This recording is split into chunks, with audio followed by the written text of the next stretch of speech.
Waleta. In this lesson, we'll be talking about two new tenses, the imperfect and the future tenses. Now, we'll do a quick review of the present, and you don't have to take notes on this next part. Back in Chapter 3, we learned that Latin verbs vary in form according to person and number. We learned our endings for the present tense, o, as, at, amos, atis, ant. And we also learned the pronouns that go with each of those endings, I, you, he, she, and it, we, you, and they. So, with all that in mind, let's start looking at the imperfect tense.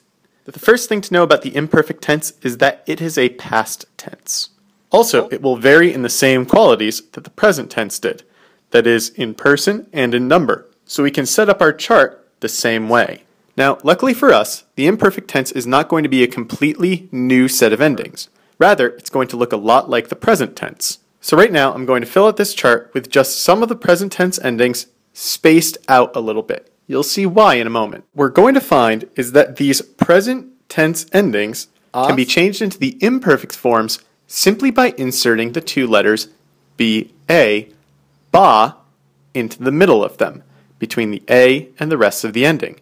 So we would get abas, abat, abamos, abatis, and abant once we slide in that ba. Now, you'll notice that I left the first person singular blank right now. That's because the first person singular will be a little bit weird. Instead of just adding a ba in between an a and the ending, we'll have to change it a little bit more because there's no a to separate from the o. So the first person singular ending for the imperfect is going to be the slightly strange abam.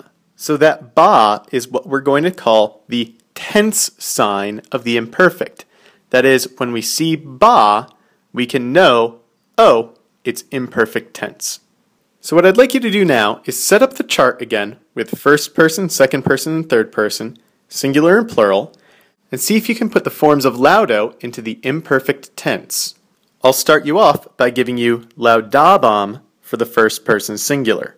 Just start with your stem loud and then add your imperfect endings. Pause the video and try to do that on your own right now. If you did it correctly, you should have gotten the forms laudabam, laudabas, laudabat, laudabamus, laudabatis, laudabant. Now that we've tried that example, let's move to the future tense.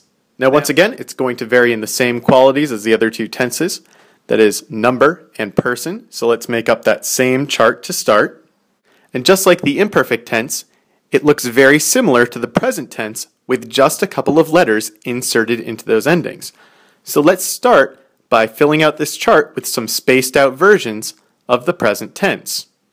So the two letters that we're going to insert into the endings to make the future tense are bi. So our second person singular will be abis, third person singular abit, first person plural abimus, second person plural abitus. Now, the third person plural is going to be slightly strange though. Anytime we should see int like abint, as we would expect, instead it's going to shift to abunt. So the third person plural, instead of being the expected abint, is going to be abunt.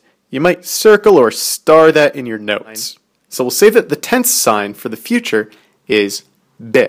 Finally, just like the first person singular for the imperfect tense, the first person singular for the future tense will be a little bit weird and will just have to be memorized.